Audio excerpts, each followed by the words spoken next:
Hey hi this is Rohit and welcome to all on our YouTube channel Rohit chemistry. आप सभी का मैं रोहित सुथार आज की इस वीडियो में हार्दिक स्वागत करता हूं। आज का हमारा जो वीडियो का टॉपिक है वो है स्पेक्ट्रोस्कोपी। एक बहुत ही इंपॉर्टेंट इंटरेस्टिंग और अगर आप CSIR नेट की प्रिपरेशन कर रहे हो केमिकल साइंस में तो आपके लिए बहुत ही स्कोरिंग टॉपिक रहने वाला है। और चूंकि ये मेरा पहला वीडियो स्पेक्ट्रोस्कोपी के बेस पे तो मैं चाहूँगा कि कुछ बेसिक टर्म्स के साथ में इस वीडियो का शुभारंभ किया जाए। राइट, तो चलिए स्टार्ट करते हैं।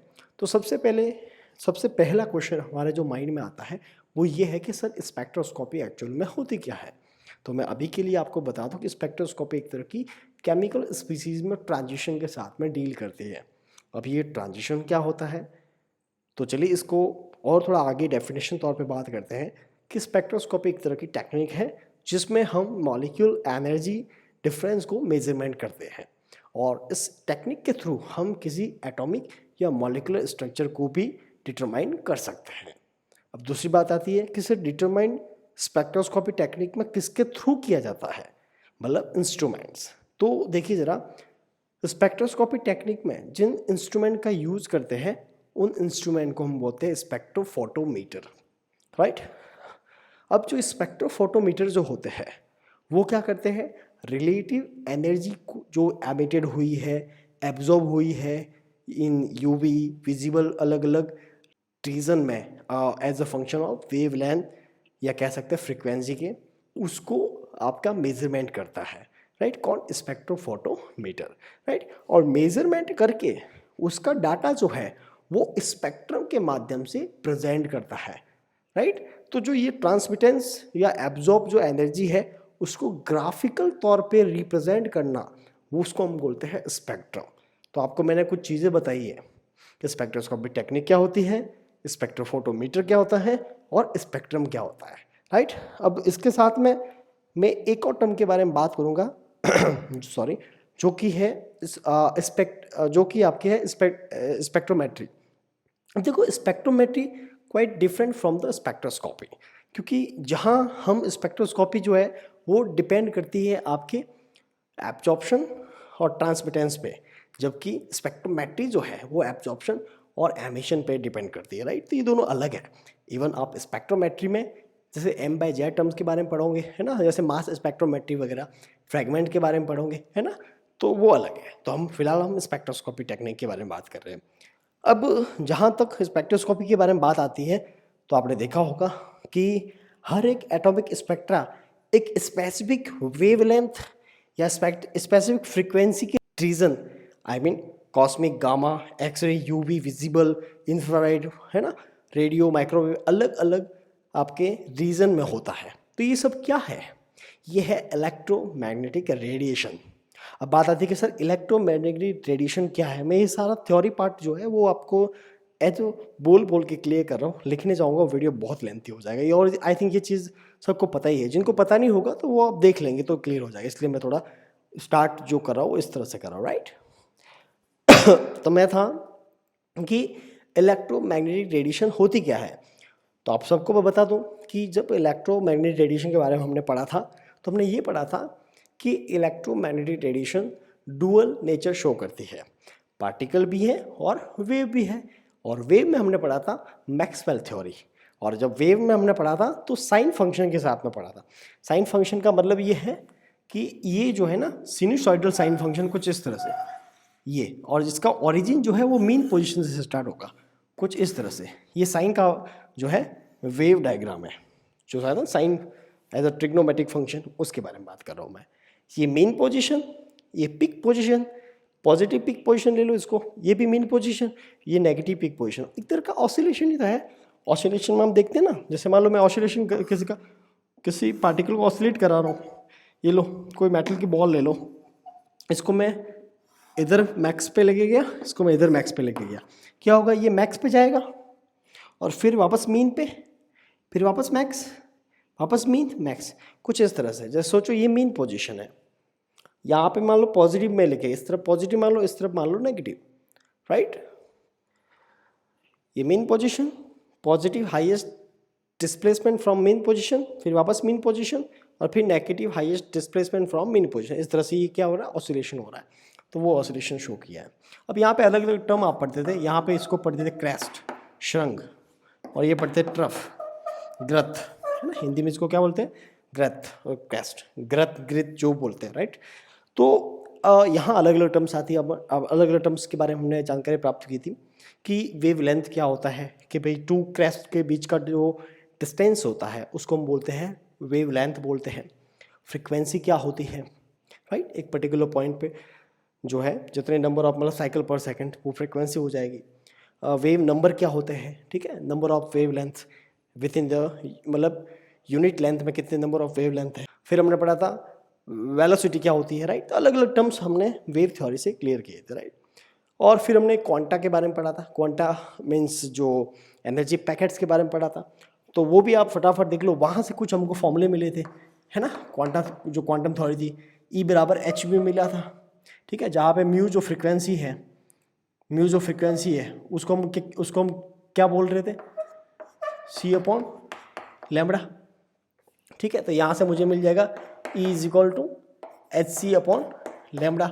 तो यहाँ से मुझे एक चीज़ ये रिलेशन में मुझे मिलता है कि E है ना वो डायरेक्टली प्रोपोर्शनल है फ्रीक्वेंसी के, बट E जो है ना वो इन्वर्सली प्रोपोर्शनल होगा वेव लेंथ के, ठीक है। तो ये कुछ चीज़ें हैं जो आपको पता होनी चाहिए अगर आप स्पेक्ट्रोस्कोपी स्टार्ट कर रहे हो उससे पहले।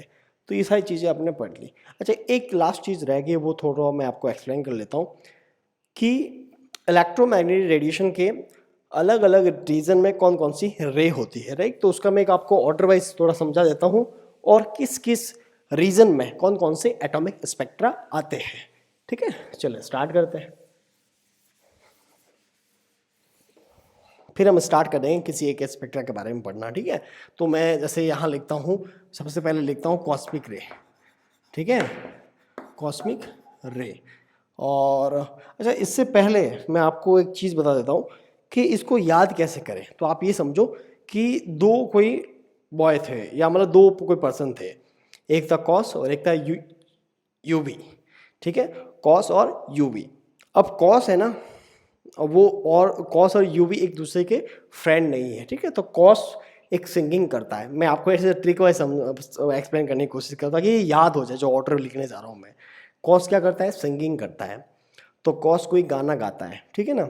तो कॉस माइक में गाना गा रहा है, ठीक है। उसने एक्स को देखा, देखा मतलब उसने क्या किया, उसको वो एक्स क्या हुआ, विजिबल हुआ।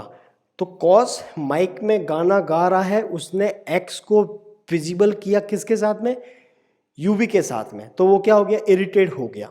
इरिटेट होने पे उसका माइंड क्या हो गया, खराब हो गया, उसके माइंड का रेडियो पूरा खराब हो गया, ठीक है। अब ये देखो ट्रिक वाइज अब मैं आपको लिख के बताता हूँ कि जो मैंने बोला है उसको देखो। कॉस है वो माइक में गा रहा है, मतलब गामा, ठीक है, ये लो गामा, गामा रे, ठीक है। और उसने एक्स को देखा, ये लो एक्स रे, किसके साथ में देखा, यूवी के साथ में,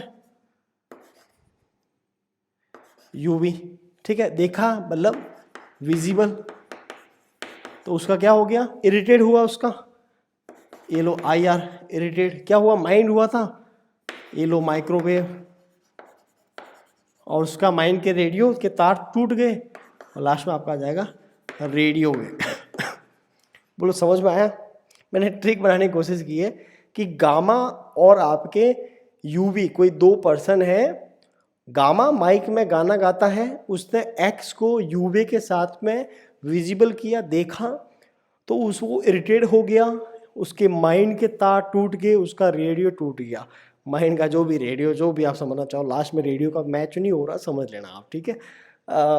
ओके, वैसे इतनी कोई इंपॉर्टेंट ट्रिक नहीं है, जस्ट एक कोशिश की है। अब देखो ये जो ऑर्डर मैंने लिखा है ये एक तरह का इंक्रीजिंग ऑर्डर है, इंक्रीजिंग ऑर्डर ये किसका इंक्रीजिंग ऑर्डर है, वेव लेंथ का, वेव लेंथ का। जो लैम्बडा है ना वो इंक्रीज हो रहा है अगर आप जाते हो लेफ्ट टू राइट। जब वेव लेंथ इंक्रीज हो रहा है तो क्या डिक्रीज हो जाएगा, एनर्जी,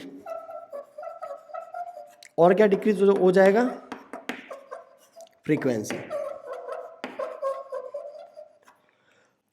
फ्रीक्वेंसी डिक्रीज हो जाएगी, और डिक्रीज हो जाएगी एनर्जी और इंक्रीज हो जाएगा वेव लेंथ। ठीक है, अब मैं आपको ये बताता हूँ कि कौन से रीजन में कौन सा एटॉमिक स्पेक्ट्रा आता है। देखो जरा, रेडियो के बारे में बात करता हूँ तो रेडियो वेव में जो है आपके आते हैं न्यूक्लियर मैग्नेटिक रेजोनेंस या न्यूक्लियर क्वाड्रपोल रेजोनेंस, मतलब NMR, और इसको कह सकते हैं NQR। ठीक है, ये इस रीजन में आते हैं। फिर बात करते हैं माइक्रोवेव में कौन कौन से आते हैं, तो एक तो आपके आते हैं रोटेशनल और एक आपका आता है ESR, इलेक्ट्रॉन स्पिन रेजोनेंस, या इसको बोलते हैं इलेक्ट्रॉन पैरामैग्नेटिक रेजोनेंस, या इसको बोलते हैं इलेक्ट्रॉन मैग्नेटिक रेजोनेंस, राइट, ये कहते हैं। अब हम बात करते हैं इंफ्रारेड में कौन कौन से आते हैं, तो यहाँ आते हैं vibrational plus rotational, vibrational plus rotational. ठीक है, विजिबल में कौन आता है, विजिबल में आता है रमन, विजिबल में कौन आता है, रमन। ठीक है, और देखिए एक ध्यान रखना, यूवी विजिबल में एक और स्पेक्ट्रा आता है, दोनों रीजन में रहता है, जो कि है इलेक्ट्रॉन स्पेक्ट्रा, इलेक्ट्रॉन स्पेक्ट्रा। ठीक है, ये सारे स्पेक्ट्रा है। फिर एक्सरे में कौन आता है, देखो जरा ध्यान रखना, एक्सरे और यूवी में आता है photo electron spectra, photo electron spectra. इसलिए इसको कभी कभार जो है इसको आप ऐसे समझ रहे हो, XP है ना, इसको एक्स मतलब एक्सरे में आता है ना, इसलिए XPESP बोलते हैं, या इसको कभी कभार UV फोटो इलेक्ट्रॉन स्पेक्ट्रा है ना, UVPSE, या इसको शॉर्ट में UPES बोलते हैं। ठीक है, तो ये ध्यान रखना, कुछ ऐसा लिखा हुआ है तो ये है XPS, UVPS या UPES। ठीक है, ठीक है। अब देखो गामा में कौन आता है, गामा में आपके आते हैं मॉस्फेयर, आपका जो मॉस्फेयर स्पेक्ट्रा है वो आपका किस में आ जाएगा, गामा में आ जाएगा। तो मैंने आपको बता दिया कि क्या ऑर्डर रहता है रेडिएशंस के, जो ये इंक्रीजिंग ऑर्डर है वेव लेंथ का, उसके रेस्पेक्ट में कौन कौन से स्पेक्ट्रा आपको किस किस रीजन में देखने को मिलते हैं। ठीक है, अब मैं आगे बढ़ता हूँ, एक पर्टिकुलर किसी स्पेक्ट्रा के बारे में बात करते हैं, और वो है आज मैं बात करने वाला हूँ, वो है ESR या EPR या EMR, इसको बोलते हैं electron spin resonance, electron paramagnetic resonance या इलेक्ट्रॉन मैग्नेटिक रेजोनेंस। ठीक है, तो चलिए इसके बारे में बात करते हैं, इसको मैं रफ कर लेता हूँ, ट्रिक आपको समझ में आई गई होगी, राइट। चलो फिर आगे बात करते हैं।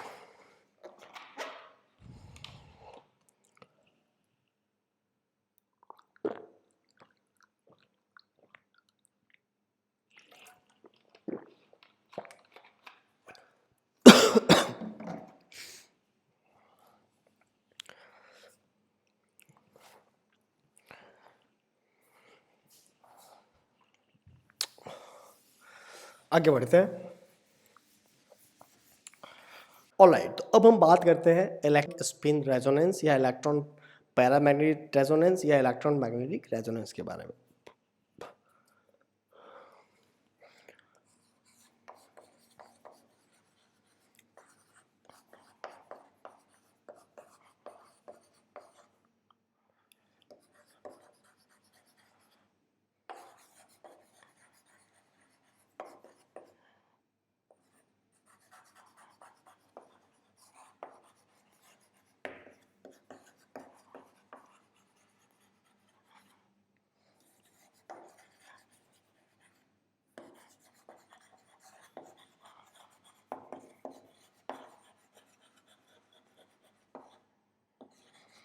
ठीक है, ये आपका टॉपिक है इलेक्ट्रॉन स्पिन रेजोनेंस या इलेक्ट्रॉन पैरामैग्नेटिक रेजोनेंस, या आप बात करते हैं इलेक्ट्रॉन मैग्नेटिक रेजोनेंस। ठीक है, तो सबसे पहले बात आती है कि जब भी कोई स्पेक्ट्रा या किसी स्पेक्ट्रोस्कोपी के बारे में बात करते हैं, किसी स्पेक्ट्रोस्कोपी स्पेसिफिक टेक्निक के बारे में बात करते हैं, तो उसके पढ़ने के फिक्स पैटर्न होते हैं। अगर आप उसी पैटर्न से पढ़ते हो तो डेफिनेटली आपको एग्ज़ाम में वो आपको बेनिफिट देता है। सबसे पहला पॉइंट तो यही हमको पढ़ना चाहिए कि जो आपने स्पेक्ट्रा लिया है, राइट, वो स्पेक्ट्रा किस किस की जानकारी आपको देगा। आई मीन वो टेक्निक किसी पर्टिकुलर मॉलिक्यूल के बारे में किस किस इंफॉर्मेशन को वो जो है फाइंड आउट करने का एबिलिटी रखता है।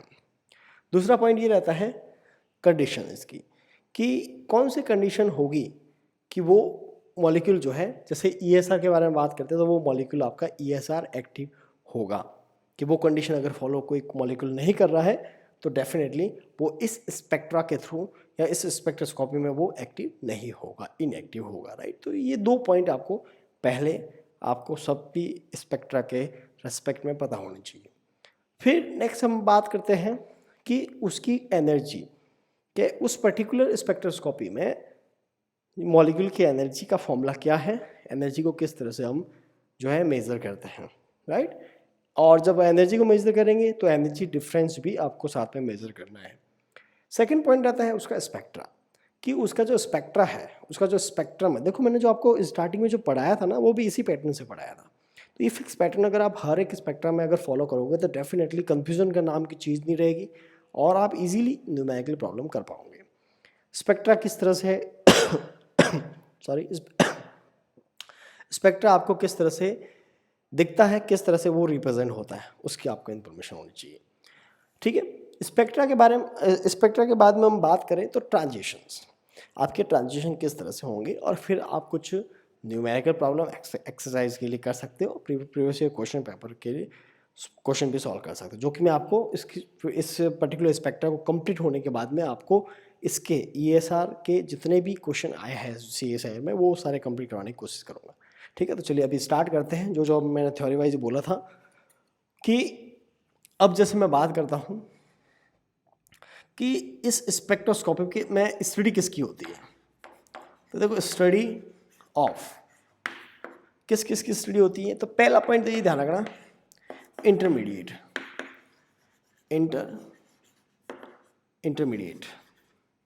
जो आपके इंटरमीडिएट होते हैं उसकी स्टडी की जाती है ईएसआर में। दूसरा पॉइंट ये है कि इसमें जो बॉन्ड एंगल है उसकी भी स्टडी ईएसआर के थ्रू हम कर सकते हैं। तीसरा पॉइंट है, चूंकि इसमें पैरामैग्नेटिक कहा गया है, और पैरामैग्नेटिक कहा गया है मतलब वहां पे क्या होगा, अनपेयर नंबर ऑफ इलेक्ट्रॉन्स होंगे, ठीक है। तो जो अनपेयर नंबर ऑफ इलेक्ट्रॉन है मतलब एक तरह का extend of delocalisation of unpaired electron. हम ये ऐसा टेक्निक के थ्रू अनपेयर इलेक्ट्रॉन का जो डीलोकेलाइजेशन हो रहा है उसकी स्टडी भी कर सकते हैं, ठीक है। और हम क्या कर सकते हैं, अनपेयर इलेक्ट्रॉन की रिलेटिव एनर्जी है उसका भी हम कर सकते हैं, relative energy of unpaired electron, relative energy of unpaired electron, इसकी भी स्टडी जो है हम ईएसआर टेक्निक के थ्रू कर सकते हैं। हम एक और बात कर सकते हैं इसमें कि जो आपके मॉलिक्यूल ऑर्बिटल्स है, ठीक है, जो फील्ड है अनफिल्ड मॉलिक्यूल ऑर्बिटल है उसकी स्टडी भी इसमें इसके थ्रू की जा सकती है ना। क्या लिखूंगा मैं, फील्ड और Anfield molecular orbitals in bonding scheme.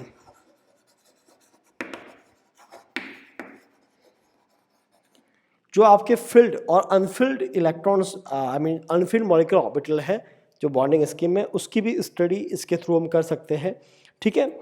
हम एनवायरमेंट मतलब जो आपके फ्री रेडिकल जो होते हैं उसकी एनवायरमेंटल स्टडी कर सकते हैं, ठीक है, environment of free radical species in both, ये ध्यान रखना, बोथ फॉर बोथ है ना, स्पीसीज फॉर बोथ सॉलिड और सॉलिड एंड लिक्विड है ना, या सॉल्यूशन। मतलब चाहे आपका सैंपल सॉलिड में हो या सॉल्यूशन में हो, दोनों के केस में हम जो है फ्री रेडिकल का एनवायरमेंटल स्टडी कर सकते हैं थ्रू द ESR स्पेक्ट्रोस्कोपी। तो मैंने कुछ पॉइंट बताया है, तो ये जो है डाटा हमको मॉलिक्यूल का मिल सकता है थ्रू द ESR स्पेक्ट्रोस्कोपी। हम नेक्स्ट बात करते हैं कि क्या कंडीशन रहेगी कि वो आपके ESR एक्टिव न्यूक्लियाई बनने के लिए, कि वो आपका जो मॉलिक्यूल है वो ESR एक्टिव होगा। तो condition for ESR active nucleus या न्यूक्लियाई, है ना, प्लूरल फॉर्म में बोले तो इसके लिए ध्यान रखना जो इलेक्ट्रॉन स्पिन है should not equal to zero, वो आपके जीरो के इक्वल नहीं होनी चाहिए। एक कंडीशन तो यही है। कंडीशन क्या है? इलेक्ट्रॉन स्पिन जो है should not equal to zero, वो आपके जीरो के इक्वल नहीं होनी चाहिए। सेकंड चीज ये है कि जो आपका स्पीसीज है, जो आपका मॉलिक्यूल है, वो आपका पैरामैग्नेटिक होना चाहिए। ठीक है, मॉलिक्यूल ये जो आपका एटम है, जो भी आपकी स्पीसीज है, should have paramagnetic in magnetic nature. ठीक है, वो आपका मतलब कहने के मतलब वो आपका पैरामैग्नेटिक होना चाहिए। अब बात आती है कि पैरामैग्नेटिक एक्चुअल में क्या होता है। मैं एक बार चेक कर लेता हूँ, रिकॉर्डिंग हो रहा है। ठीक है, अब बात आती है कि पैरामैग्नेटिक क्या होता है। ठीक है, तो चलिए मैं आपसे बात करता हूँ। वैसे देखो, मोटे तौर पे बात की जाए तो पैरामैग्नेटिक का मतलब है जिसमें unpair number of electrons present हो। ऐसा कोई मॉलिक्यूल जिसमें unpair number of electron present हो उसको बोलेंगे पैरामैग्नेटिक, और अगर इलेक्ट्रॉन की पेयरिंग हो चुकी है तो वो आपका हो जाएगा डायमैग्नेटिक। ठीक है ना, यही होता है। आपने एमओटी पढ़ा होगा, ठीक है ना। तो चलो थोड़ा सा बात कर लेते हैं कि पैरामैग्नेटिक कौन कौन से हो सकते हैं। इवन इसमें एक पॉइंट ये भी लिख सकते हैं कि अगर कोई मॉलिक्यूल डायमैग्नेटिक है तो उसको पैरामैग्नेटिक बनाने के बाद में वो ESR एक्टिव भी हो सकता है। ठीक है, तो चलो आगे बढ़ते हैं। ये कंडीशन और स्टडी आपको दोनों समझ में आ गई होगी। ये वैसे क्वेश्चन अगर इसके रिलेटेड आएगा ना तो आपको स्टेटमेंट टाइप ऑफ क्वेश्चन डाल सकते हैं। वैसे यहाँ से कोई क्वेश्चन नहीं उठेगा, डोंट वरी, बट हाँ अगर यहाँ से question statement wise as a sub option करके आपको मिल सकता है। ठीक है, चलो अब आगे बढ़ते हैं कि पैरामैग्नेटिक जो है वो स्पीसीज किस तरह से है, या पैरामैग्नेटिज्म जो है वो किस तरह से ESR एक्टिव होगा, कौन कौन से मॉलिक्यूल ESR एक्टिव होंगे। तो चलिए मैं बात करता हूँ पैरामैग्नेटिज्म के बारे में। अब देखो यहां से दो तरह के हो सकते हैं।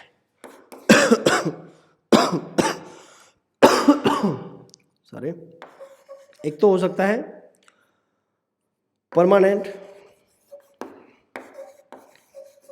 Paramagnetism,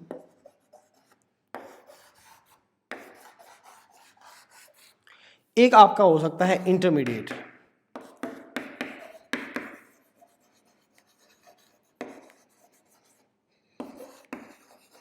paramagnetism.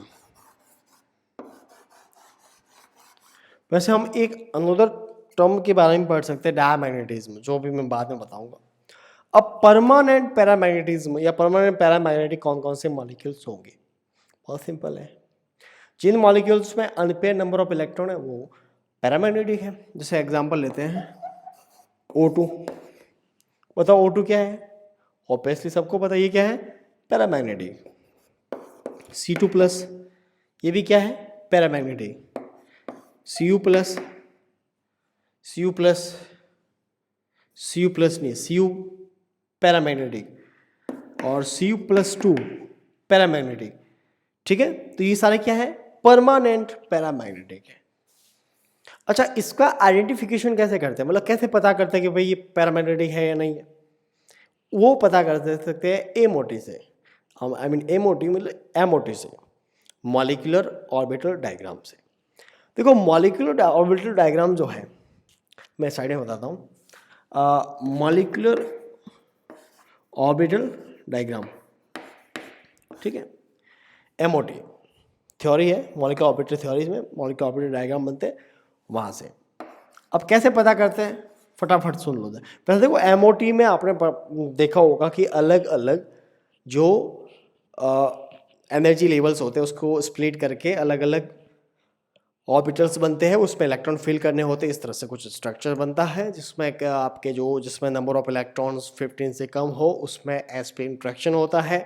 इसलिए आपका पाई 2px पाई 2p नीचे आता था as compare to sigma 2p Z से, ठीक है। इस तरह से ये सारी चीज़ें हमने पढ़ रखी है और हमने एक ट्रिक भी समझी थी कि अगर 21 और 21 ये आपके था, 21 ये था जब नंबर ऑफ इलेक्ट्रॉन 15 से कम हो, 15 से ज़्यादा हो तो 12-21, इस तरह से हमने एक ट्रिक पढ़ रखी थी। बट अभी अपन को ये पता करना है कि नंबर ऑफ इलेक्ट्रॉन जो है वो जब फिल करने के बाद में कौन से ऑर्बिटल में होगा, और जो वो होगा तो वो पेयरिंग में होगा, अनपेयर में होगा। चलिए आज मैं आपको एक और नई ट्रिक बताता हूँ कि फटाफट एमओटी कैसे पता कर सकते हैं। वैसे पढ़ा तो स्पेक्ट्रोस्कोपी रहा हूँ, लेकिन ये समझने वाली चीज़ है कि एमओटी कैसे फटाफट कर सकते हैं। जैसे देखो मैंने चेक किया यहाँ पे O2 के बारे में। मैं एक O2 सिंपल मॉलिक्यूल है, वैसे आप हर कोई बना सकता है, लेकिन एक सिंपल सी चीज़ आप ये समझो। देखो सिंपल सी चीज़ ये समझो कि अभी आपको एमओटी के बारे में नहीं पूछ रहा, आपको एमओटी फिंगर टिप्स होनी चाहिए। अब कैसे फिंगर टिप्स हो सकती है, जस्ट आप ये सोचो कि एमओटी मॉलिक्यूलर ऑर्बिटल थ्योरी जो है उसमें हमने क्या पढ़ा था कि जो एनर्जी है 1s 2s 3s energy increase हो रही है। 1s ले लो, 1s ले लो, 1s 1s एक बॉन्डिंग में जाएगा डाउन साइड सिग्मा 1s, एक एंटी बॉन्डिंग में जाएगा up side sigma star 1s, फिर इसके ऊपर 2s एक बॉन्डिंग में जाएगा सिग्मा 2s, एक एंटी बॉन्डिंग में जाएगा सिग्मा स्टार 2s, राइट। आप क्या देख रहे हो, अरे दो आपके ऑर्बिटल्स है, आपके एक जो आपका ऑर्बिटल है उसमें मैक्सिमम 2 इलेक्ट्रॉन्स आ सकते हैं। जब यहाँ पे बॉन्डिंग एंटी बॉन्डिंग बन रहे हैं मतलब 4 इलेक्ट्रॉन ऑक्यूपाई हो जाएंगे out of the whole number of electron जो कि मॉलिक्यूल के पास में है, राइट। तो 1s वाला 4 इलेक्ट्रॉन लेके जाएगा, 2s वाला 4 इलेक्ट्रॉन लेके जाएगा, और 2p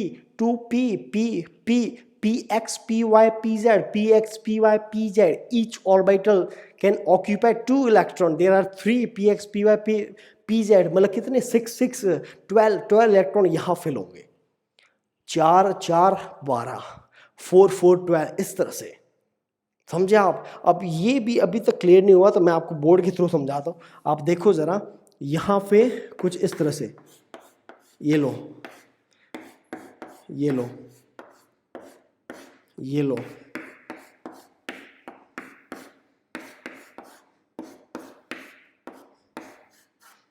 भले आप यहाँ 2 बनाओ 1 बनाओ, ठीक है, जो भी चाहो बना लो आप।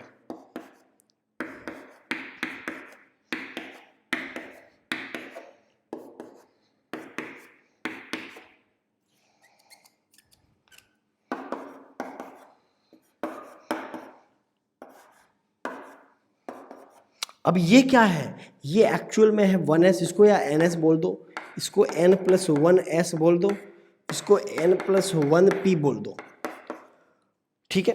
अब देखो अगर मैं ऑक्सीजन के केस, अच्छा मैं पहले ये बता दूं, इसमें 2 इलेक्ट्रॉन्स होंगे, इसमें 2 इलेक्ट्रॉन्स होंगे, 1 इलेक्ट्रॉन 1 इलेक्ट्रॉन 1 इलेक्ट्रॉन 1 इलेक्ट्रॉन, इस तरह से 4 इलेक्ट्रॉन्स होंगे।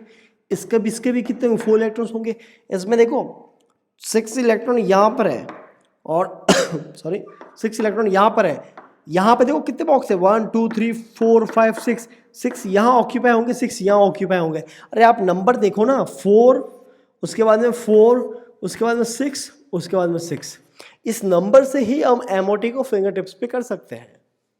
आपको करना क्या है, कुछ नहीं करना है, आपको टोटल नंबर ऑफ इलेक्ट्रॉन्स निकालने हैं। जैसे एक एग्जांपल लेते हैं O2 का, अगर आपको एमओटी पता करना है, O2 में टोटल नंबर ऑफ इलेक्ट्रॉन्स कितने होते हैं, तो आप बोलोगे सर 1 में 8 होते हैं, 2 में हो गए 16, में से गए 4, में से गए 4, ये 4 और ये 4, कितने बचे, 2 बार 4 हटाने के बाद में जो नंबर आता है उसको आप देखो, कितने बचे, 8 बच गए। अब इस 8 को यहाँ लाओ, अब 8 में से 6 को कर दो माइनस, 8 में से 6 को कर दो माइनस। अब बताओ कितने बचे, 2 बचे। अब बताओ ये 2 इलेक्ट्रॉन बचे हैं, ये 6 तो मतलब आपके पी वाले में नीचे वाले तो पूरा ऑक्यूपाई हो गया, उसमें एक भी अनपेयर नहीं है, वो तो फुलफिल्ड हो गया। अब ये 2 इलेक्ट्रॉन ऊपर वाले में जाएंगे और सबको पता है कि ऊपर तो 21 होता है, मतलब ऊपर तो pi star 2p x pi star 2py होता है और उसके ऊपर होता है सिग्मा स्टार 2pz। तो ये कहाँ जाएगा, एक जाएगा पाई स्टार 2px में और एक जो और बचा है वो जाएगा पाई स्टार 2py में। तो बोलो अनपेयर हुए कि नहीं हुए, हो गए ना। इसका मतलब अनपेयर इलेक्ट्रॉन प्रेजेंट है और कितने हैं, 2 हैं। इसका आप मैग्नेटिक मोमेंट भी निकाल सकते हो, ठीक है, राइट। इवन इससे आप बॉन्ड ऑर्डर भी निकाल सकते हो, बहुत सारी चीज़ें इस ट्रिक से हो सकती है, ठीक है, क्योंकि हर बार आपको ये एमओटी थोड़ी पूछेगा। अभी आपके वो मतलब जो एमएससी वाले एग्जाम नहीं है, राइट, तो ऐसे फिंगर टिप्स पे आप इजीली कर सकते हो, ठीक है, डिग्री वाले जब एग्जाम नहीं होते तो इस तरह से अपने फाइंड आउट कर दिया। अब जैसे मैंने दूसरा एग्जांपल लिखा है C2 लिखा है, देखो C2 का कैसे पता करेंगे। अब देखो C2 प्लस एक्चुअल में लिखा है मैंने, है ना, C2 प्लस लिखा है। अब अगर मान लो प्लस नहीं लिखता तो आप देखो जरा, C2 एक में होते हैं सर 6, 2 में हो जाएंगे 12।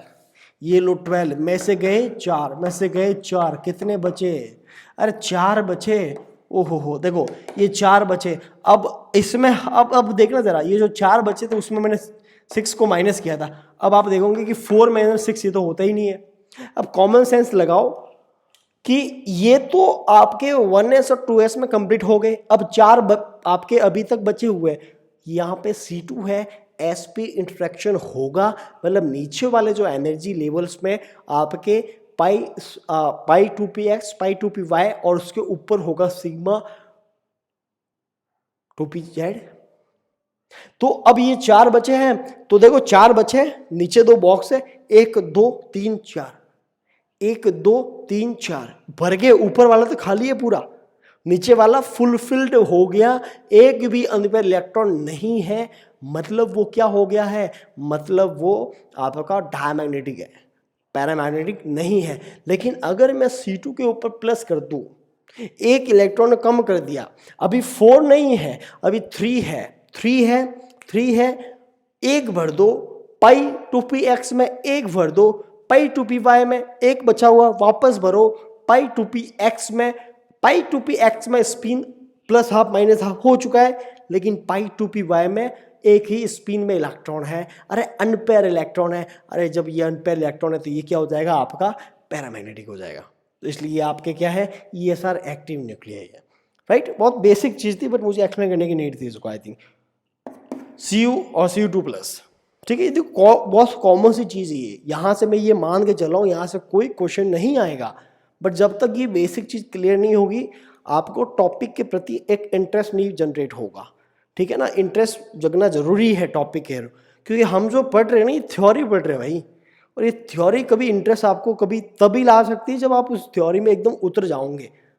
और ये थ्योरी जो हम जैसे मैं पढ़ा रहा हूँ या कोई भी टीचर पढ़ा रहा है, तो वो भी कहीं ना कहीं से बुक से, वीडियो से, कहीं से पढ़ के आया है और फिर वो पढ़ा रहा है। सिंपल सी बात है, ठीक है। हमने भी लाइक जब हम MSc में थे, हमको टीचर ने पढ़ाया, हमने बुक से पढ़ा, हमने और सोर्सेज यूज़ किए, वहाँ से पढ़ा के हम एक पर्टिकुलर सोर्स बना के फिर आपको हमारी लैंग्वेज अपने एक वे में रिप्रेजेंट कर रहे हैं। अब आप अपने तरीके से इसको आप सब चीज़ें एक अपने माइंड में उतारोगे, आप अपने एग्जाम में यूज़ करोगे, तो आप 100% आप ट्रांसफर नहीं कर सकते। एक वो रूल नहीं पड़ा 10% वाला, है ना। तो मतलब वही चीज़ है ये चीज़। तो मैं ये चाहता हूँ कि कुछ बेसिक चीज़ से अगर हम स्टार्ट करें तो डेफिनेटली वो टॉपिक अपने माइंड में लॉन्ग टर्म तक रहेगा, वो लंबे समय तक वो टॉपिक अपने माइंड में प्रिंट हो जाता है, राइट। तो ये तभी होगा जब हम किसी भी टॉपिक को बेस से स्टार्ट करेंगे। ऊपर पढ़ने वाली चीज़ें कभी काम नहीं आती, लिटरली कभी काम नहीं आती। जब आप न्यूमेरिकल करते हो ना, ये बहुत छोटी छोटी चीज़ें जब आप कंप्लीट करते हो, बेसिक हर एक टॉपिक के टर्म्स कंप्लीट करते हो, डेफिनेटली उस टॉपिक के रिलेटेड आप कोई भी क्वेश्चन रॉन्ग करके नहीं आओगे। ये मेरा खुद का ऑब्जर्वेशन है, राइट। तो ये चीज़ आपको ध्यान रखनी। अब Cu2 प्लस वाला कंसेप्ट सबको पता है। Cu का जो है, Cu का तो आपको ओनली इलेक्ट्रॉनिक कॉन्फ़िगरेशन लिखना है जो कि अनयूजुअल होता है। ये लो थोड़ा इसको ऐसे देखो, ये Cu प्लस डाल दो, +2 डाल दो। Cu का क्या होता है, 4s1 3d10, इसका क्या होता है 4s, 0 हो जाएगा, एक इलेक्ट्रॉन कम करना है, और 3d10 इसका हो जाएगा 4s, ये लो 3d9, ये कर दिया। आप देखो जरा ऊपर देखो, ये तो गया, ये तो इनका तो मतलब ही नहीं है, फुलफिल्ड है ESR के अकॉर्डिंग, तो इनका मतलब ही नहीं है। ये अनपेयर में जाएगा एक्टिव, इसमें है ही नहीं, ये गया इनएक्टिव, ये है ही नहीं, इसमें अनपेयर है, क्या हो गया ये एक्टिव। इस तरह से मैंने Cu+ जो है वो इनएक्टिव है, इसलिए मैंने यहाँ पे Cu और Cu2+ लिखा है। आई होप ये समझ में आपको आ गया होगा। ऐसे हम आइडेंटिफाई कर सकते हैं कि ये ESR एक्टिव होगा या नहीं होगा। ठीक है, अब हम बात करते हैं इंटरमीडिएट पैरामैग्नेटिक क्या होता है। देखो इसमें दो टाइप से हम पढ़ सकते हैं कि अगर आपके पास में कोई ट्रिपलेट, अगर आपके पास में कोई ट्रिपलेट कार्बन है, ठीक है ना, कुछ इस तरह से, जैसे मान लो ये CH2 लिखता हूँ, बहुत बढ़िया लिखा है, CH2 लिखता हूँ, इस तरह से कोई ट्रिपलेट कार्बन है, वो आपके एक्टिव होगा। दूसरा अगर मैं जैसे मान लो कोई कार्बन रेडिकल है, कार्बन रेडिकल है, तो वो भी आपके ESR एक्टिव माना जाएगा। ठीक है, तो ये कुछ कंडीशन थी जो कि आपको पता होनी चाहिए कि कौन कौन से आपके पार्टिकल जो है, आई मीन कौन कौन से आपके मॉलिक्यूल जो है ESR एक्टिव होंगे और कौन कौन से आपके ESR एक्टिव नहीं होंगे। राइट, आई होप सो यहाँ तक आपको समझ में आ गया होगा। अब हम नेक्स्ट टर्म के बारे में बात करते हैं, जो कि आपके हैं डीजनरेट लेवल्स या डीजनरेसी। ठीक है, चलिए स्टार्ट करते हैं। आई होप सो ये सब आपको समझ में आ गया है कि मैंने ये बताया है कि ESR एक्टिव न्यूक्लियाई कौन कौन से होते हैं, या ये कहे कि पैरामैग्नेटिक जो है कैसे आइडेंटिफाई करते हैं और कौन कौन से होते हैं। ठीक है, अब आगे का टर्म पढ़ते हैं, जो कि धीरे धीरे आपको टॉपिक जो है लेवल बढ़ता जाएगा और यहाँ से क्वेश्चन आपके पूछे जाते हैं। ठीक है, एक बार फिर से चेक कर लेता हूँ वीडियो रिकॉर्ड हो रहा है या नहीं। जी बिल्कुल। अब हम बात करते हैं डीजनरेट लेवल्स के बारे में। डीजनरेट लेवल्स, तो डीजनरेट लेवल्स क्या होते हैं, या मैं ये कहूँ कि डीजनरेसी क्या होती है, तो आप ये समझिए कि एक टर्म लेता हूँ मैं डीजनरेसी। इसका मतलब आप ये समझना एक तरह का आइडेंटिकल, या ये कह सकता हूं सेम, ये चीज आप समझ सकते हो। डीजनरेसी का मतलब आइडेंटिकल या सेम। अब क्या आइडेंटिकल या क्या सेम, चूंकि वहां पे लिखा है मैंने लेवल्स, तो आप ये समझिए कि जब एक इलेक्ट्रॉन होता है तो उसके पास में, चूंकि हम spin quantum number, I mean spin electron spin resonance पढ़ रहे हैं, तो इलेक्ट्रॉन की स्पिन जो है वो किस टाइप से हो सकती है। जैसे आपने स्पिन क्वांटम नंबर में पढ़ा था कि एक इलेक्ट्रॉन जो है दो टाइप से स्पिन कर सकता है, +½ एंड -½ तो चलिए उसके बारे में बात करते हैं। तो जैसे मैं यहाँ पे एक एग्जांपल के थ्रू आपको बताता हूँ कि जो आपका एक इलेक्ट्रॉन है, या तो वो स्पिन कर सकता है कुछ इस तरह से, और इसको मैंने बोल दिया, मान लो इसका स्पिन जो है ms = +½ है, और या वो इलेक्ट्रॉन स्पिन कर सकता है कुछ इस तरह से, और इसका मैंने बोल दिया वो है -½ है।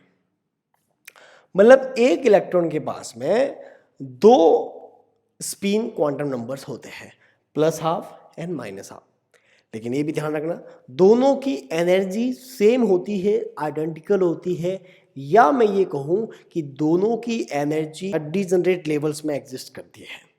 राइट, आई होप सो आपको समझ में आ गया होगा। तो मैं यहाँ पे अगर मैं लेवल्स अगर बनाता हूँ, ये एक लेवल और ये आपका दूसरा लेवल, ठीक है, यहाँ पे सोचो जरा, ms +½ ये लो -½ ठीक है, अलग अलग एनर्जी लेवल्स है, लेकिन दोनों की एनर्जी क्या है, सेम है। ये तब तक सेम रहेगी जब तक एक्सटर्नल मैग्नेटिक फील्ड जो है, कब तक, जब आपका मैग्नेटिक फील्ड जो है वो आपके 0 के बराबर होगा, तब तक दोनों इलेक्ट्रॉन जो है वो सेम एनर्जी में उसकी डीजनरेसी मेंटेन रहेगी।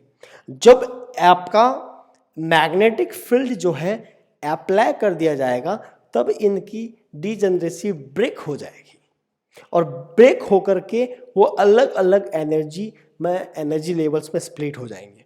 अब बात करते हैं कि हम कैसे आइडेंटिफाई करें कि एक इलेक्ट्रॉन के पास में दो अलग अलग डीजनरेट लेवल्स होते हैं।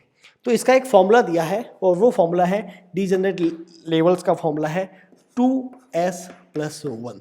ये आपको फॉर्मूला याद करना है। ये फॉर्मूला किसका है? तो ये फॉर्मूला है आपके डीजनरेट लेवल्स फाइंड आउट करने का।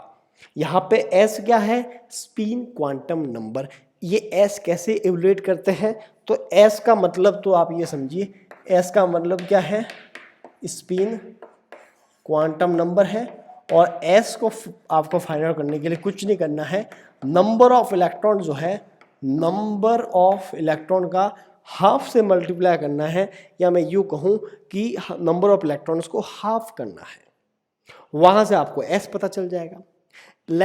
एक एग्जाम्पल, जैसे ये एक इलेक्ट्रॉन था, ये एक इलेक्ट्रॉन था। जब इलेक्ट्रॉन एक है तो s का वैल्यू क्या हो जाएगा? तो s का वैल्यू क्या हो जाएगा? s हो जाएगा हाफ मल्टीप्लाई 1, तो s क्या हो गया? हाफ हो गया। अब इसका मैं अगर आपका डीजनरेट लेवल्स के बारे में बात करता हूँ तो वो क्या हो जाएगा? 2s+1 हो जाएगा।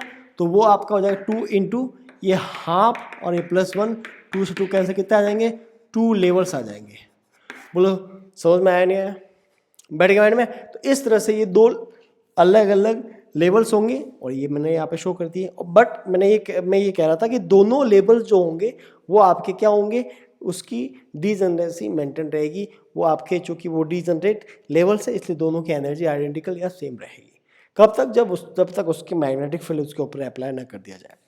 जैसे ही मैग्नेटिक फील्ड अप्लाई करता हूँ तब क्या होगा? तब देखिए जरा, इसको मिटा देता हूँ मैं।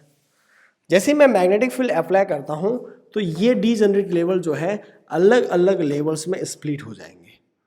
एक लेवल ये ले लो, एक लेवल ये ले लो,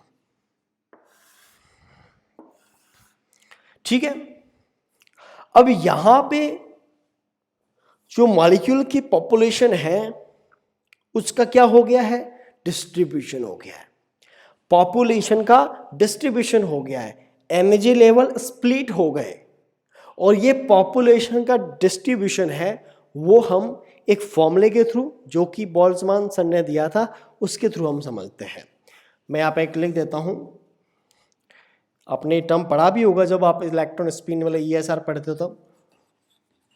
बोल्ट्जमान डिस्ट्रीब्यूशन, सर ने बताया था कि जितने आपके नंबर ऑफ पार्टिकल्स है उसको हम उसका डिस्ट्रीब्यूशन कुछ इस तरह से कर सकते हैं। एक फॉर्मूला दिया था n+12/n- आपका जो रेशियो होगा वो e⁻⁻e/kBT के बराबर होगा। वैसे इस फॉर्मूले के बारे में मैं अभी इतना ज़्यादा डिटेल से बात नहीं कर रहा हूँ, आगे इस फॉर्मूले के बारे में बात करेंगे। मैं जस्ट बता रहा हूँ कि बोल्ट्जमान डिस्ट्रीब्यूशन के अकॉर्डिंग कि इस लो लेवल की जो है ये आपकी जिसकी एनर्जी कम है ना, इसको लिख देते हैं, ये आपका है लोअर लेवल और ये आपका है अपर लेवल। इस लो लेवल की जो पॉपुलेशन होगी वो आपके मोर देन 50% होगी, मतलब आधी से ज़्यादा होगी। बट इसके अगर मैं पॉपुलेशन के बारे में बात करूं वो आपके 50% से भी क्या होगी? कम होगी। ये चीज़ हमको ये चीज़ जो है बोल्ट्जमान डिस्ट्रीब्यूशन से देखने को मिलती है, राइट। तो अब आप ये देखिए जरा कि सॉरी, इस एनर्जी लेवल के रेस्पेक्ट में क्या एनर्जी होगी और इस एनर्जी लेवल के रेस्पेक्ट में क्या एनर्जी होगी। देखो, तो जब हम एनर्जी के बारे में बात करते हैं, मैं नेक्स्ट पॉइंट लेता हूं एनर्जी। पहले हमने बात की थी डीजनरेट लेवल के बारे में। अब हम सेकंड पॉइंट के बारे में बात करते हैं, और जो कि आपका है एनर्जी। मैं इधर ही बात कर लेता हूँ, जो कि है आपकी एनर्जी। अब देखो एनर्जी जो है, जो आपकी एनर्जी जो है उसको मैं रिप्रेजेंट करूँगा ई से। वो आपके इक्वल होगी स्पिन क्वांटम नंबर के, ठीक है, लैंडे फैक्टर के, आपके ये बोर मैग्नेट्रॉन के और मैग्नेटिक फील्ड, इन सब कंपोनेंट के मल्टीप्लाई या सब कंपोनेंट के प्रोडक्ट के बराबर होगी किसी एक पर्टिकुलर एनर्जी लेवल, जो कि आपका डीजेनरेसी ब्रेक होने के बाद में बना है, उसकी एनर्जी के बराबर होगी। E is equal to M S, आपका ये G जो है उसको बोलते हैं लैंडे फैक्टर या स्प्लिटिंग कोफिशिएंट, और ये आपका है बोर मैग्नेट्रॉन। वैसे देखो जरा बोर मैग्नेट्रॉन के बारे में बता देता हूँ आपको। पहले मैं आपको G के बारे में बता देता हूँ। जो ये G होता है, जो ये G होता है उसको हम ऐसा भी लिखते हैं 3/2 plus S+1 minus L+1 upon 2J+1। ये आपके है G की वैल्यू लैंडे फैक्टर, ठीक है। ये कभी कभार आपको क्वेश्चन में न्यूमेरिकल करोगे वहाँ पे हेल्प करेगा। अगर G की वैल्यू कहीं पर नहीं दी हुई है, ठीक है, तो आप ध्यान रखना, तो हम G की वैल्यू क्या पुट करते हैं, तो हम G की वैल्यू पुट करते हैं 2.0023। ये आपको G की वैल्यू पुट करनी है। अगर किसी न्यूमेरिकल में आपको G की वैल्यू नीड है बट वहाँ पे नहीं दी हुई है, तो हम ये वैल्यू पुट करेंगे। और अगर कोई आपको पूछता है कि आपकी फ्री इलेक्ट्रॉन के लिए G की वैल्यू क्या होगी, अगर कोई पूछता है कि फ्री इलेक्ट्रॉन के लिए G की वैल्यू क्या होगी, तो आप ऐसे फाइंड आउट कर सकते हैं। जैसे मैं लेता हूँ प्रोटॉन, प्रोटॉन नहीं, प्रोटॉन मतलब इलेक्ट्रॉन्स होंगे भी नहीं, ऑनली प्रोटॉन्स होंगे। मैं लेता हूँ H लेता हूँ, तो H क्या होता है, 1s1 होता है।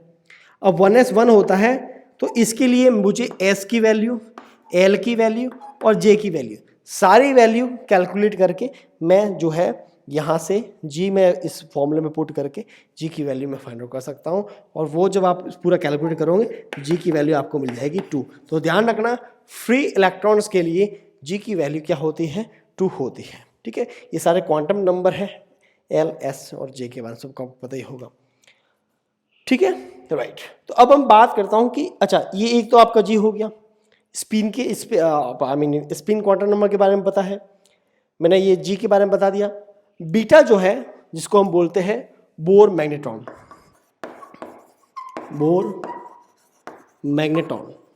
इसको बोलते हैं बीटा। ध्यान रखना बीटा का वैल्यू जो है वो E का चार्ज, मतलब जो आपका इलेक्ट्रॉन का charge 2 multiply of mass of electron, C velocity of light, H/2π के बराबर होता है। ये ध्यान रखना, ये आपका है B का वैल्यू। कहीं यूज़ आए न्यूमेरिकल प्रॉब्लम में तो वहाँ पे आप यूज़ कर सकते हो। इसका न्यूमेरिकल वैल्यू जो है वो आपका होता है 9.273 मल्टीप्लाई 7 या 4 है वो देख लेना, बट मेरे हिसाब से 7 ही होगा, मल्टीप्लाई 10⁻⁻24, ठीक है, जूल पर टेस्ला। ये टेम्परेचर नहीं है, टेस्ला है, ठीक है। ये होता है बी का न्यूमेरिकल वैल्यू, ठीक है। यहाँ तक आपको समझ में आ गया होगा। और लास्ट में है आपका magnetic field, external magnetic field, ठीक है, राइट। तो मैं ये बात करता हूँ एनर्जी जो होगी वो कुछ इस तरह से होगी। अब आप सबको पता है कि यहाँ पर स्पिन क्या है, सोचो यहाँ पे स्पिन है -12 और यहाँ मैं लेता हूँ स्पिन +12, ठीक है।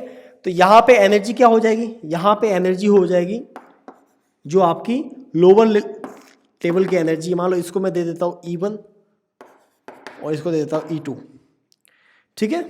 तो आपकी एनर्जी क्या हो जाएगी, -12, ये ms की वैल्यू आ गई, और G बीटा B, यहाँ क्या हो जाएगा +12 G बीटा B, ये हो जाएगी, राइट। और अगर मैं बात करूं कि इन दोनों लेवल्स के बीच में एनर्जी डिफरेंस कितना होगा, मतलब डेल E क्या होगा, तो वो अपन कैसे पता करेंगे, अपर माइनस लोअर। अपर क्या है अपर आपका है E1 माइनस E2, ठीक है। तो क्या हो जाएगा plus half G beta B minus half G beta B, क्या हो जाएगा ये plus half G beta B minus minus plus half G beta B, दोनों मिलकर के आपका ये हो जाएगा आपका G बीटा B।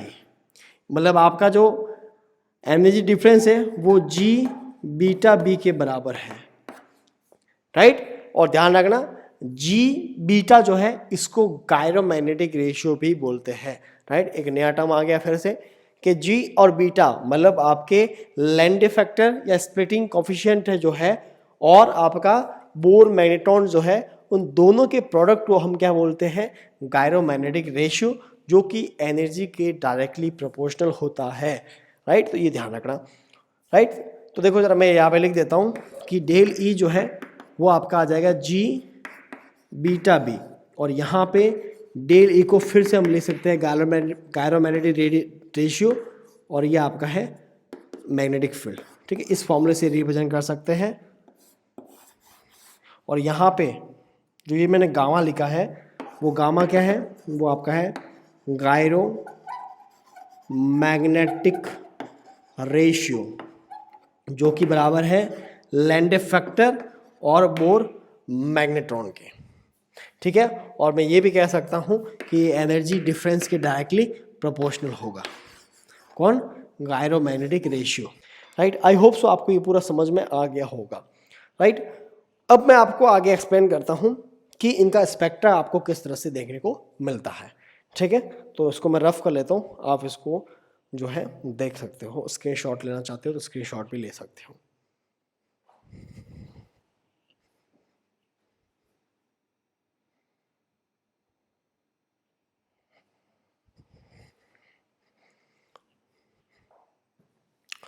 ऑलराइट, तो चलिए आगे बढ़ते हैं।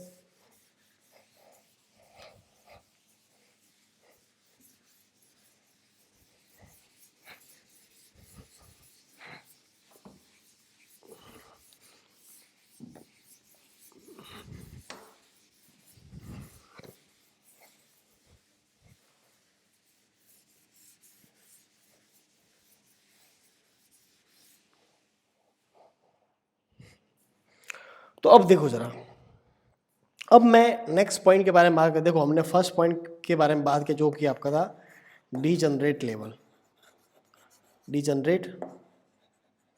लेवल्स के बारे में बात किया। दूसरा हमने बात किया था एनर्जी के बारे में। तीसरा हम बात करते हैं स्पेक्ट्रा के बारे में, राइट। अब देखो स्पेक्ट्रा में मैं आपको बताना चाह रहा हूँ कि जो आपके ESR का स्पेक्ट्रम मिलता है, ESR का जो स्पेक्ट्रम मिलता है वो किस तरह से आपको देखने को मिलता है।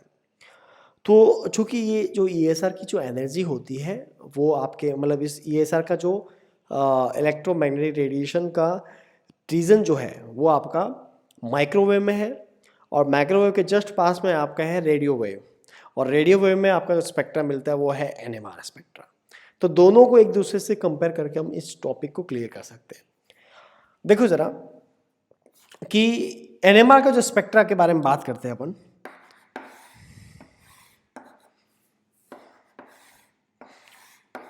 तो वो NMR का स्पेक्ट्रा आपने देखा होगा जस्ट एक तरह का शार्प मिलता है, जबकि इसमें आपको कुछ इस तरह से ब्रॉड मिलेगा, ठीक है। ये मैंने सिंगलेट के बारे है, जैसे आप इसको अगर आप डबलेट बनाना चाहते हो कोई इस तरह से कर सकते हो, इसमें आपके डबलेट कुछ इस तरह से होगा।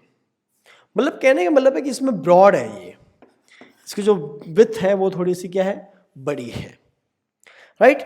और इसमें आपके विड्थ थोड़ी छोटी है, राइट। तो इसको समझाने के लिए हम ये समझते हैं कि एक फॉर्मूला है जो कि हिंसबर्ग सर ने दिया था, अनसर्टेनिटी प्रिंसिपल, ठीक है। हिंसबर्ग अनसर्टेनिटी प्रिंसिपल, सर ने ये फॉर्मूला दिया था between with and relaxation time के बीच में, कि सर ने कहा था कि चेंज इन विथ जो है और रिलैक्सेशन टाइम जो है वो हमेशा क्या रहता है कांस्टेंट रहता है, वो हमेशा क्या रहता है, कांस्टेंट रहता है। तो ये ध्यान रखना कि इसकी अगर विड्थ ज़्यादा है तो मतलब इसका ये लेस रिलैक्सेशन टाइम होगा। तो ESR स्पेक्ट्रा होता है उसका रिलैक्सेशन टाइम लेस होता है, जबकि NMR स्पेक्ट्रा होता है उसका जो है रिलैक्सेशन टाइम जो है वो थोड़ा ज़्यादा होता है, मोर रिलैक्सेशन टाइम, क्योंकि इसकी विड्थ जो है वो क्या है, वो इसकी लेस है, जबकि इसकी विड्थ जो होगी वो उसकी क्या होगी, मोर होगी।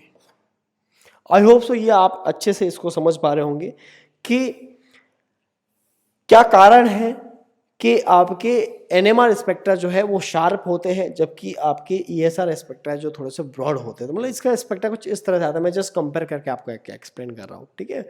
तो एक फॉर्मूला ये भी है विड्थ का और रिलैक्सेशन टाइम का, राइट।